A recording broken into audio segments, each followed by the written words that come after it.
Olá, gente querida. Estamos diante de mais um desafio, que é falar sobre as novas doenças da alma.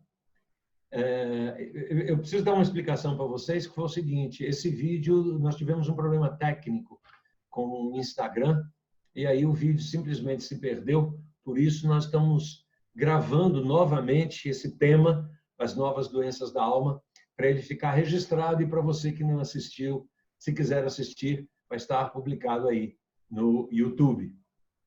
Esse tema, as novas doenças da alma, é um tema que eu tenho lido e me inspirei muito no trabalho da Júlia Kristeva. A Júlia é uma búlgara, né, que hoje dá aula na Universidade de Paris 7. A professora, ela é uma professora de linguística, uma psicanalista, e ela traz uma visão muito interessante sobre essa questão das novas doenças da alma, mostrando que os tempos, por estarem absolutamente mudados, e os tempos, considerando esse mundo conectado que a gente está vivendo e considerando essa velocidade dos processos de transformação, a globalização das nossas relações, o que tem provocado, o que tem surgido nos nossos relacionamentos, nas nossas afetividades e naquilo que a gente pode chamar de estado de consciência saudável ou de saúde no sentido mais amplo do termo. Por isso que o título que eu estou dando para esse tema são as novas doenças da alma. Para a gente poder introduzir esse assunto de uma forma mais didática, eu diria assim: em primeiro lugar, o conceito de normalidade é um conceito meramente estatístico. Quer dizer, a gente considera como normal aquilo que a maioria de uma determinada população, de um determinado contexto, pratica, faz, adquire como sendo o hábito, o valor, etc. E aquilo é feito com um certo nível de naturalidade, né?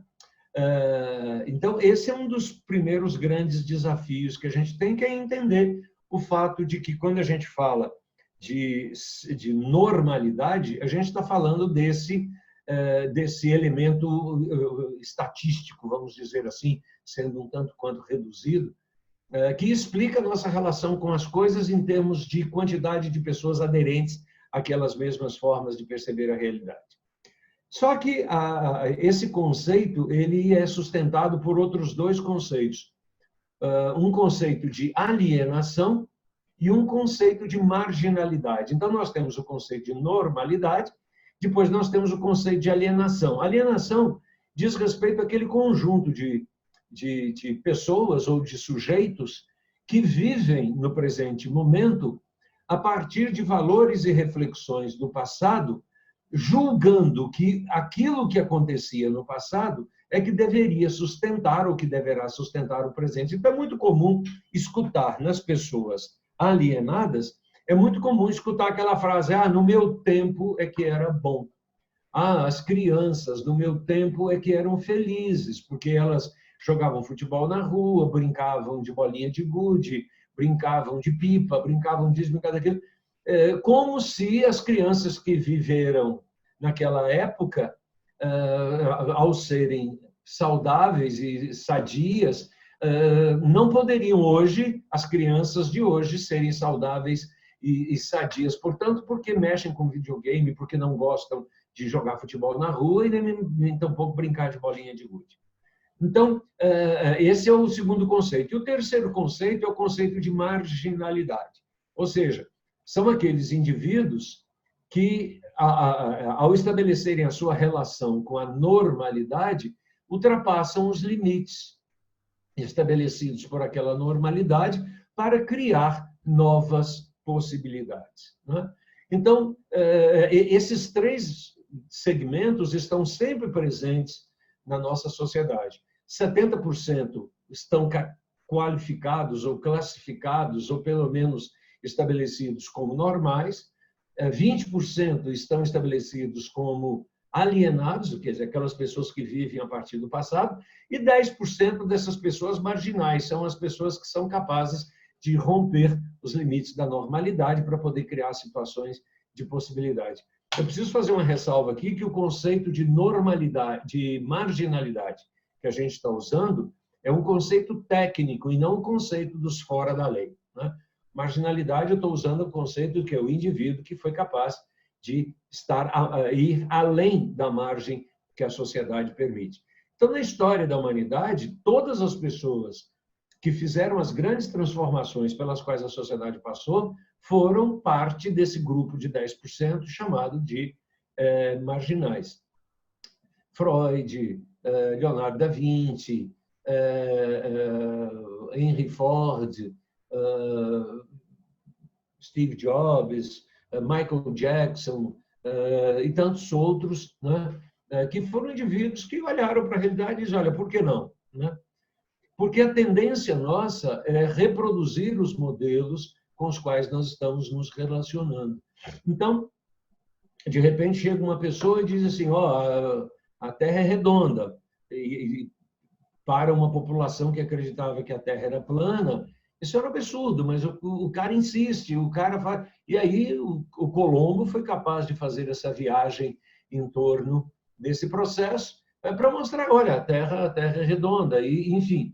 E esses conceitos, todas as vezes que eles surgem, eles causam um certo impacto, a sociedade se desorganiza, se conflitua em torno dessa novidade, mas com o tempo ela vai essas novidades vão sendo incorporadas, vai havendo uma nova equilibração, e aquilo que na geração passada a gente chamava de inovações ou de marginalidades, agora a gente fala de normalidade, isso está estabelecido e outras coisas vão acontecendo. Então, esse é um fluxo natural que acontece na nossa vida e no nosso desenvolvimento, né? Meu modo de vida hoje é normal, mas se você comparar o meu modo de vida hoje, o modo como eu me visto, o modo como eu falo, etc., comparado com os dos meus bisavós, por exemplo, provavelmente é inaceitável, né? Os meus avós, se me vissem naquela época fazendo o que eu faço hoje, isso é inaceitável. E muito provavelmente, quando eu vejo coisas que os meus filhos, os meus netos estão fazendo hoje, eu digo, olha, no meu tempo isso era inaceitável. Mas se eu vivo em função de valores que já foram ultrapassados pela mecânica social normalmente, eu fico na categoria dos alienados, vivendo a partir de um saudosismo que não se reproduz na realidade, e eu acho que eu era feliz porque eu jogava futebol na rua e que o meu neto não é feliz porque ele gosta de videogame e que bom era jogar videogame, bom era jogar futebol na rua. Não, para mim, bom era jogar futebol na rua, para ele, bom é jogar o seu videogame. Então, esse é um conceito que a gente precisa estabelecer. Quando é que surgem as novas doenças da alma? Elas surgem exatamente no momento em que o meu status quo de normalidade começa a ser questionado por um bando de coisas novas que estão chegando e que eu tenho dificuldade de processá-las.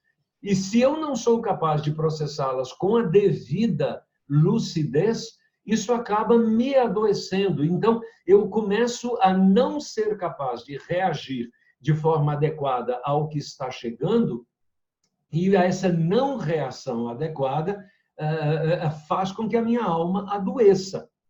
E as manifestações dessas novas doenças da alma é aquilo que a Kristeva coloca como sendo alguns indicadores que a gente precisa trabalhar para poder entender se o nosso processo de vivência no mundo atual, hiperconectado, líquido, como queria Zygmunt Bauman, né? Extremamente erotizado, como queria Aldo Carotenuto, como é que essa coisa está funcionando, né? Como é que eu estou percebendo certos sintomas de que eu estou saudável ou de que eu estou adoecido. A primeira coisa que Kristeva nos faz perceber sobre isso é quando ela nos faz distinguir os diversos estados emocionais básicos com que eu estabeleço a minha relação com as coisas. Então, por exemplo, se eu estou diante de uma fatalidade, ou seja, diante de algo que eu sei, que eu percebo que não há nada a fazer, e eu aceito aquela fatalidade como sendo algo que está posto, eu entro num estado de saúde que convencionou se chamar de paz. Então, paz é quando eu entro num estado de aceitação daquilo que é uma fatalidade. Então, por exemplo,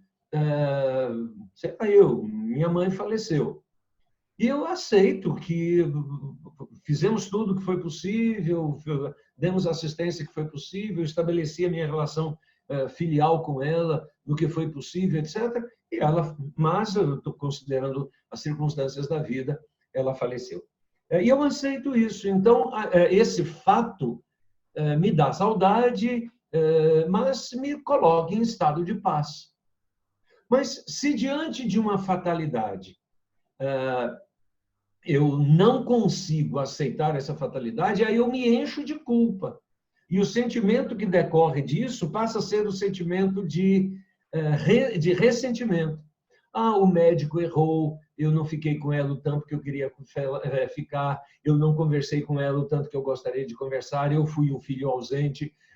E aí eu começo um ressentimento que não tem fim. E esse ressentimento, se eu não cuido dele em tempo oportuno, ele passa a gerar, abre aspas, toxinas, fecham-se as aspas, que acaba adoecendo a minha alma, e eu, se não cuido disso, torno-me uma pessoa amargurada na vida, porque ressentida diante de algo que eu não dei conta de sustentar.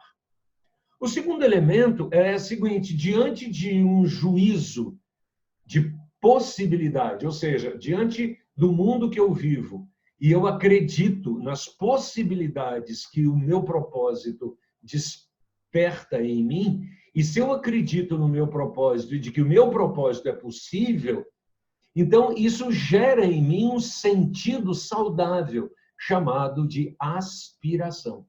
Então, o que é aspiração? Aspiração é quando, diante do mundo que eu vivo, eu percebo que aquelas coisas que eu desejo, elas são possíveis à medida em que eu me esforço, que eu trabalho, que eu sou resiliente, que eu me capacito, que eu atuo, que eu transformo, que eu me mobilizo, que eu vou à luta, que eu faço essas coisas todas, eu acabo edificando aquelas coisas que nós chamamos de aspiração. Então, a aspiração é o juízo de possibilidade que eu aceito. Mas, quando há um juízo de possibilidade, ou seja, é possível, e em vez de eu aceitar essa aspiração, ou seja, aceitar essa possibilidade, eu a rejeito, ou seja, não é possível para mim, aí eu entro num estado doentio chamado de resignação. E aí, em vez de eu aspirar as coisas, eu começo a pensar nas coisas a partir de uma nova perspectiva, que é a perspectiva do ressentimento. Eu não mereço, isso não é para mim, né? Tem gente muito mais capaz, etc. Então, quando eu começo a perceber que, quando eu começo a me desqualificar como forma de me proteger do esforço que eu tenho que fazer para adquirir para conseguir construir aquelas coisas que aspiro, esse sentimento chamado de não é, eu me perdi aqui com a palavra, não é ressentimento, é resignação, né? Se eu não sou capaz de cultivar um trabalho efetivo, eu começo a me resignar. Então, a resignação é: eu não mereço, eu não sou capaz, eu isso, aquilo, né? Mas o terceiro estado mental que a gente trabalha a partir do conceito de novas doenças da alma da Cristina é o conceito que eu chamo de encantamento, né? A Júlia Cristeva. Eu chamo de encantamento. Quer dizer, o que é o encantamento? O encantamento é quando eu construo juízos de incertezas. Ou seja, juízo de que aquilo que vai acontecer eu não controlo. E tudo bem, eu aceito que eu não sou capaz de controlar, e porque eu não sou capaz de controlar, as coisas acabam estabelecendo um sentimento de encantamento, e esse sentimento de encantamento, ele agora me faz conviver de forma efetiva com aquilo que eu não controlo. Aí eu me deixo surpreender. Mas tem uma coisa complicada aí. Se diante de uma situação incontrolável e eu não me permito encantar, não me permito deixar-me ser surpreendido, eu entro num estado doentio chamado ansiedade. Então, a ansiedade é quando eu não aceito a possibilidade de encantar-me diante de uma realidade a qual eu não controlo. Então, como eu não controlo e eu aceito que eu não controlo, eu me permito encantar. Agora, como eu não controlo e não aceito não controlar, eu entro em estado de ansiedade. Então, estados indicadores de saúde: paz, aspiração, encantamento. Estados indicadores das novas doenças da alma: resignação, ressentimento e ansiedade.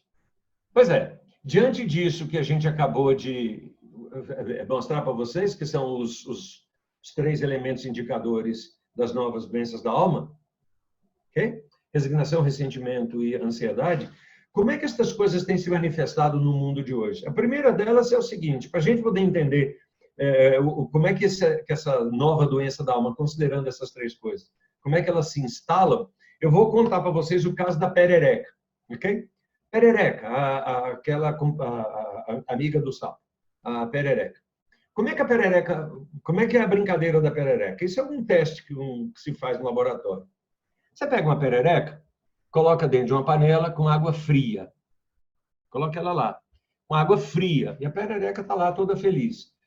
Aí você vai esquentando a água. E a perereca pensa assim: uau, está começando a esquentar, mas está tudo bem, nada vai ficar tão ruim assim. Daqui um pouquinho, esquenta mais um pouquinho, ela diz: olha, esquentou mais um pouquinho, mas não passa disso, está tudo bem. Daqui um pouquinho, esquenta mais um pouquinho, ela diz: olha, está esquentando, mas não vai passar disso. E nessa brincadeira de que não vai passar disso, assim está bem, e eu vou me adaptando a essa coisa, daqui um pouquinho a perereca morre cozida e não foi capaz de reagir. A outra situação é: você pega uma panela, coloca água morna, né? Mas a perereca está lá de fora. Aí você pega a perereca e joga na panela. A hora que você joga a perereca na panela, ela bate na panela e pula fora, porque ela sabe que aquela água vai matá-la. O que a experiência da perereca nos ensina? Que uma das características do mundo que nós estamos vivendo é que as coisas vão acontecendo e a minha capacidade de parar, refletir e processar sobre essas coisas que estão acontecendo está diminuindo. Como está diminuindo, eu vou aceitando tudo como normal. Eu vou aceitando tudo como sendo natural. Eu vou aceitando tudo como sendo possível e vou perdendo toda a minha capacidade de construir valores, virtudes que estejam condizentes com um propósito e com um projeto de vida, não só individual, como de vida coletiva, né? E aí tudo é possível. E você vê nos cotidianos da vida coisas grotescas. E aí as pessoas concordando e achando que essas coisas grotescas precisam ser aceitas porque cada um pensa o que quer pensar e ser o que quer ser e que ninguém tem nada com isso. É óbvio que tem, no sentido de que vivemos numa relação comunitária. Por isso o mundo não está a meu serviço e as pessoas não estão a meu serviço. Nós estamos construindo uma sociedade que se caracteriza pelo processo comunitário e pelo coletivismo. Então, nesse mecanismo coletivo e comunitário, tem muita coisa que eu preciso aquecer que vem dos outros e tem muita coisa que é a minha contribuição dadas aos outros. Então, o caso da perereca traz para a gente uma pergunta reflexiva diante daqueles 3 estados, né? Aspiração, paz e encantamento, que são indicadores de saúde, versus os ressentimento, resignação e ansiedade, que são os estados doentios. Para eu discernir uma coisa da outra, a gente precisa perguntar o seguinte: eu estou sendo levado por uma água que aquece vagarosamente, que daqui um pouquinho eu vou morrer cozido, ou eu ainda mantenho a minha capacidade de reagir e dizer, olha, isso que está acontecendo aí precisa ser repensado.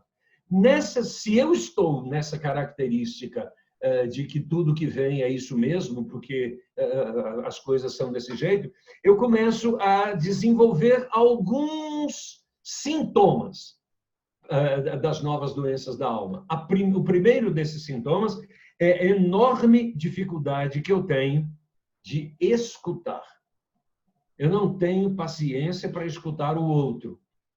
É só a gente fazer um teste. A pessoa pergunta para você, como vai? E você diz, olha, deixa eu te contar. Acabou. Ninguém tem paciência para escutar a história de ninguém. Nós perdemos e estamos perdendo a capacidade de escuta porque vivemos num mundo em que a nossa ansiosa solicitude pela vida se manifesta num velocismo incontrolável. Nós estamos sempre correndo e sempre achando que estamos em débito e atrasados com alguma coisa. A minha agenda é hiperlotada e eu julgo que se eu tivesse 36 horas, resolveria o meu problema. Provavelmente eu continuaria com problemas com 36 horas, com 48, não me importa. Porque uma manifestação dentro da sintomatologia das novas doenças da alma é a minha dificuldade de escuta que se manifesta num velocismo exacerbado. Eu estou sempre correndo. Eu como correndo, eu vivo correndo, eu trabalho correndo, o relógio parece que é um eterno inimigo e eu vivo nessa loucura absolutamente incontrolável. Essa é a primeira manifestação interessante dentro da sintomatologia das novas doenças da alma. A outra manifestação é uma busca incontrolável de elementos para poder eliminar o sofrimento a qualquer custo. Veja, isso aqui não é uma apologia ao sofrimento, mas é a eliminação do sofrimento a qualquer custo, sem a mínima racionalidade de como enfrentar aquilo do ponto de vista real, do ponto de vista substantivo. Então, como eu vivo nessa busca exacerbada de uma tentativa de resolver o meu abre aspas, sofrimento a qualquer custo, eu começo agora a confundir crenças com magias. E uma das características da alma adoecida é esta alma que vive em função de magias, vive em função de processos mágicos. Veja, a magia não é recente, não é nova. A magia é tão antiga quanto a humanidade, né?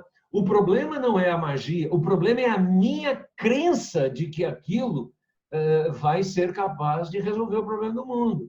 É eu dar 3 pulinhos para São Longuinho para poder achar o negócio que eu perdi dentro de casa. É eu achar que se eu pular 7 ondas no Réveillon, o mundo vai mudar. Eu achar que se eu usar uma cueca amarela eu vou ganhar dinheiro, se eu usar uma calcinha vermelha eu vou atrair amor. Né? Essas coisas são magias, são exercícios de, abre aspas, crenças que partem do pressuposto de que os objetos inanimados têm poder de interferir na minha vida. Você pode encher teu braço do tanto que você quiser com fita do Senhor do Bonfim, que isso não vai te proteger de absolutamente nada nem de ninguém. E essa manifestação da magia começa a invadir todos os nossos segmentos de relacionamento. Então, esses dias eu encontro com um cara e diz, eu estou sob a proteção de fulano de tal. Eu fico pensando assim, quem é que tem competência para me proteger? Porque eu estou sob a proteção de fulano, sobre o... E isso é um exercício de magia. Recentemente, um cara na televisão com um copo d'água dizendo, olha, se você beber desta água, vai acontecer isso, aquilo para você. Esses elementos simbólicos que começam a trabalhar com a minha credulidade E o pior da história não é as pessoas fazerem isso, mas eu não ter o bom senso de fazer uma análise um pouco mais substantiva para ver se estas coisas fazem sentido. Então, essa busca de curar o sofrimento a qualquer custo, que me leva a um velocismo exacerbado, eu não tenho tempo para nada, não tenho tempo para degustar uma comida, para degustar um vinho, para observar uma obra de arte, eu não tenho tempo para nada disso, eu vivo numa sofreguidão. E aí, concomitantemente isso, há o fato de que eu vivo em busca de uma magia, e eu nem sempre tenho consciência de que essa magia está transformando a minha vida num ser desconectado da realidade. Veja, é aquele absurdo, né? Que o indivíduo acha que se ele subir de joelhos as escadarias da Penha, o time dele de futebol vai ganhar o jogo.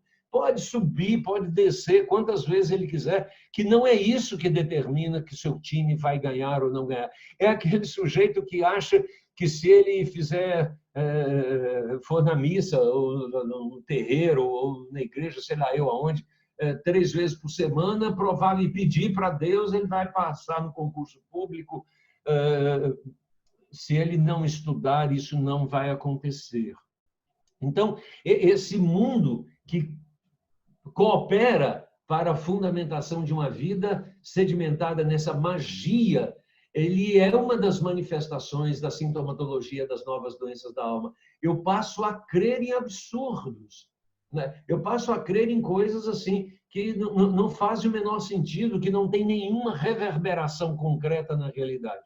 E aí a gente começa a entender o seguinte: quando você fala de uma vida que busca esse equilíbrio, você estabelece uma relação direta entre aquilo que você faz e crê e os resultados que você obtém disso, e que isso se reproduz em outras circunstâncias. Por isso, você não está falando de magia. Agora, veja, quando eu estava pesquisando sobre isso e conversando com alguns colegas sobre esse tema, alguém disse para mim assim, não, mas e a fé?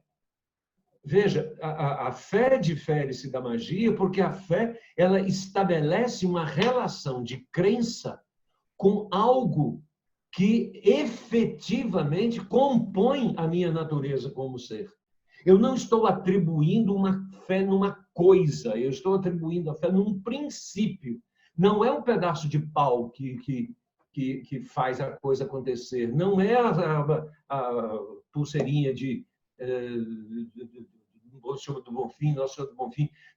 Não é isso. Não é? É o princípio que me coloca diante do inefável. É quando eu percebo, diante do mundo, diante do universo, de que eu sou uma consciência, mas eu não sou a consciência, eu não sou o gestor desse complexo muito maior do que a minha capacidade de discernir. E aí vem o terceiro grande elemento ligado a essa sintomatologia das novas doenças da alma, que é o centralismo que eu começo a dar à minha vida.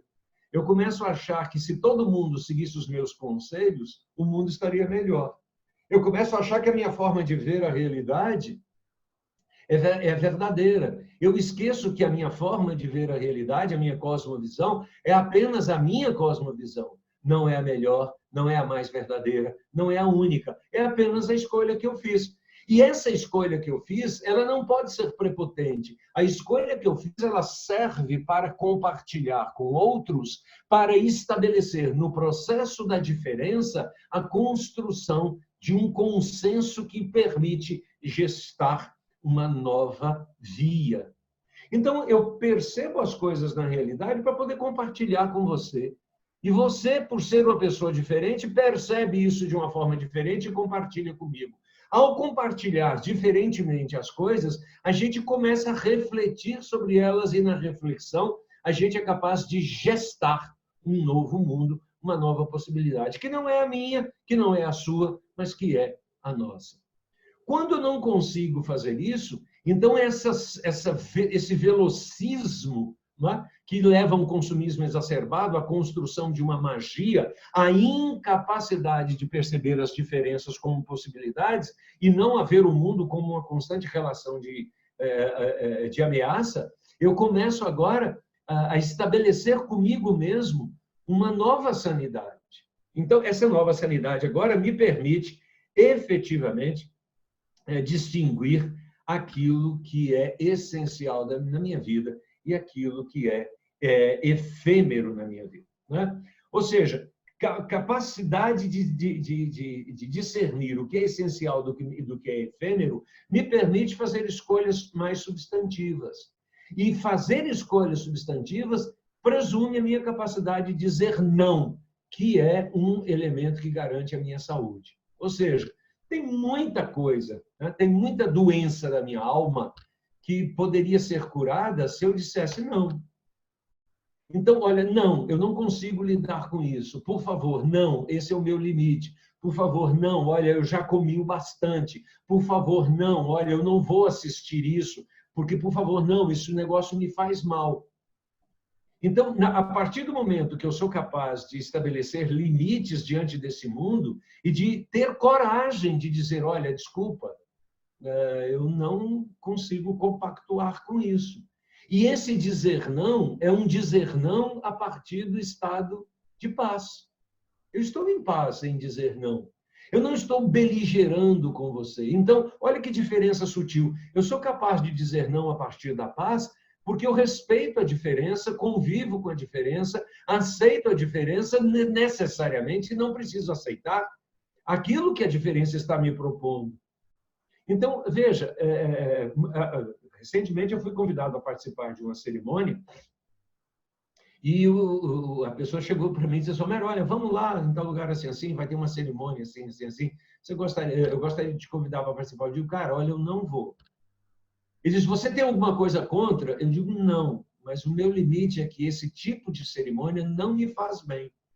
Isso me impressiona, me angustia a alma, eu fico num estado de luta comigo mesmo. E eu já tive essa experiência não foi boa, por isso eu vou pedir para você desculpa, mas eu não vou participar disso, você pode ir, você tem todo o meu apoio, mas isso não faz parte, o meu senso estético não consegue administrar isso. Isso é uma questão pessoal. Eu estou em paz com você, eu só quero ser claro de que eu não vou participar disso, não é porque eu acho certo ou acho errado, é que a mim me faz mal.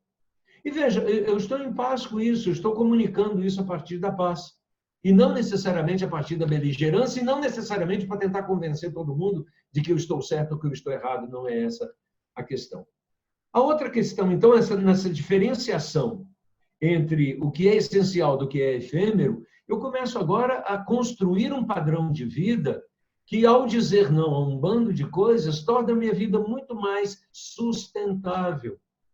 Eu não preciso de todas essas coisas que o mundo diz que eu preciso. Eu não preciso ganhar os maiores salários do mundo, porque o que eu ganho já é suficiente para eu ter uma excelente qualidade de vida, sobra dinheiro para eu fazer a minha previdência, né? Sobra dinheiro para eu cuidar da vida. Eu me alimento bem, me visto bem, moro bem, tenho um bom carro, tenho um processo de diversão relativamente saudável e por aí vai. E está ótimo, eu não preciso ganhar 10 vezes mais com isso. Eu tenho espaço no mundo para que as pessoas possam ocupar, eu não preciso ocupar todos os espaços no mundo e nem pretendo ser uma unanimidade diante desse mundo. Então, quando a gente tem esse tipo de consciência, a gente consegue estabelecer um novo ritmo de vida que seja um ritmo de vida saudável e não um ritmo de vida que transita em torno daquele velocismo absurdo que leva a um consumismo exacerbado, que leva à construção da magia, que leva a um grau de dificuldade de perceber a diferença e que não é capaz de estabelecer limites nos nossos processos. Mas o outro elemento que está por trás dessa questão das novas doenças da alma é que, diante desse mundo absolutamente veloz e com 1 milhão de solicitações e que eu sou obrigado a aceitar tudo como sendo normal, e muitas vezes eu não consigo fazer isso, uma das manifestações dentro da sintomatologia das novas doenças da alma é a solidão. Então, o que está acontecendo com as pessoas? Elas estão se tornando solitárias, mesmo no meio de uma multidão. Martin Heidegger, em 1940 e poucos, 43, mais ou menos, escreveu um livro chamado Todos Nós, Ninguém, em que Heidegger já sinalizava, no início do século passado, ele já sinalizava uma das possibilidades dessas novas doenças da alma. Que possibilidade é essa? É essa possibilidade de você viver no mundo, conectado com todo mundo, mas sem conexão. Olha o que eu disse, você está num mundo hiperconectado, mas você não mantém conexão. Você não tem amigos, você não tem pessoas com quem conversa, você vive solitariamente, você vive trancado nas suas quatro paredes, você vive se protegendo de tudo e de todos, etc., sem que necessariamente a capacidade da gente interagir esteja presente. Veja, e eu não estou dizendo necessariamente de contatos físicos, não. Eu estou dizendo que, por exemplo, nessa época de isolamento, de pandemia, de quarentena, etc., as pessoas solitárias estão solitárias e as pessoas que têm capacidade de manter conexão com suas redes estão cada vez mais atuando na rede, conversando com as pessoas, fazendo lives, fazendo calls, etc., fazendo encontros cibernéticos e informáticos, etc., utilizando as tecnologias a favor de uma integração, a favor da manutenção dos encontros e da qualidade de vida relacional. Então, veja, a gente precisa começar a entender que estas manifestações acabam gerando solidão. E essa solidão acaba criando em mim um senso de verdade, um senso de exclusividade. E aí eu começo a pensar, o mundo não me entende, ninguém me entende, etc., etc., etc., né? Se o mundo me entendesse, as coisas seriam diferentes. Eu começo agora a ir para um vitimismo complexo, né? Porque o vitimismo vem circunscrito numa teoria da conspiração. Ninguém me ama, ninguém me quer, por isso eu sou assim, etc., etc., etc. E aí você começa a imaginar os desdobramentos que estas coisas vão criando na gente, né?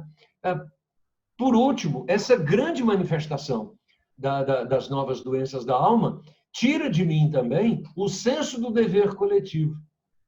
E aí, como ela tira de mim o senso do dever coletivo, eu passo a achar que eu preciso resolver o meu problema, o outro que se dane. Se eu resolvo o meu problema, o país é que se dane. Se a minha despensa está cheia, o vizinho pode passar fome. Eu não tenho nada a ver com isso, né? Se eu consigo cuidar da minha vida, a vida do outro não me importa. Então, eu deixo de ser coletivista e societário para ser individualista e solitário. E aí o individualismo solitário cria um mundo de fantasias em torno de mim, tanto de supervalorização quanto de desqualificação, e esses dois extremos me tiram do centro de normalidade, que é viver uma vida saudável. E para a gente poder fechar essas novas doenças da alma, um outro elemento importante para você avaliar, que faz parte da sintomatologia das novas doenças da alma, é dizer o seguinte: tudo aquilo que é saudável está em silêncio.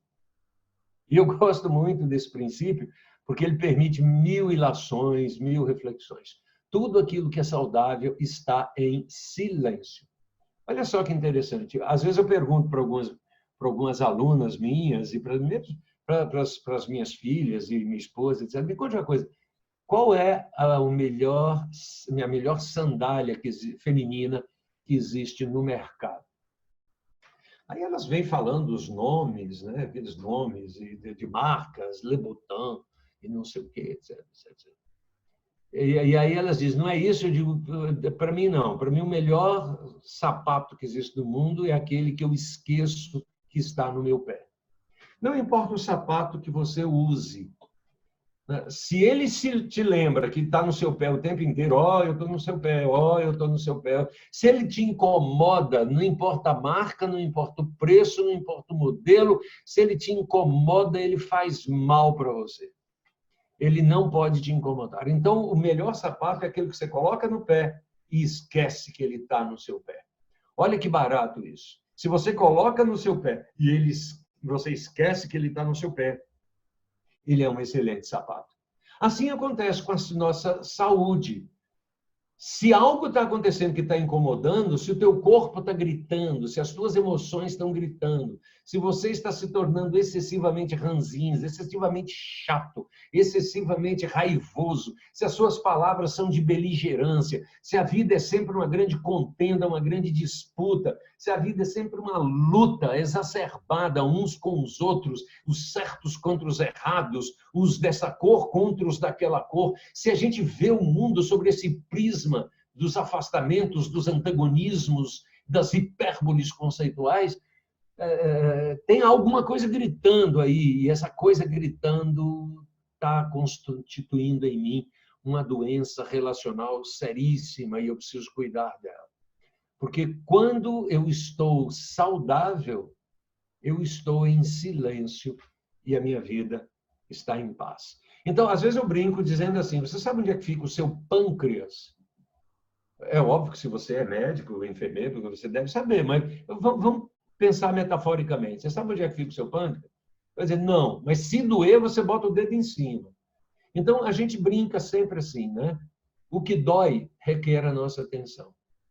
Porque o estado da alma contra as doenças que estão acontecendo aí se manifestam a partir dessa sintomatologia que eu acabei de dizer para você, mas quando eu penso nessa sintomatologia, para ela fazer sentido para mim, eu preciso ter em mente os elementos da saúde. Primeiro, paz, aspiração e encantamento.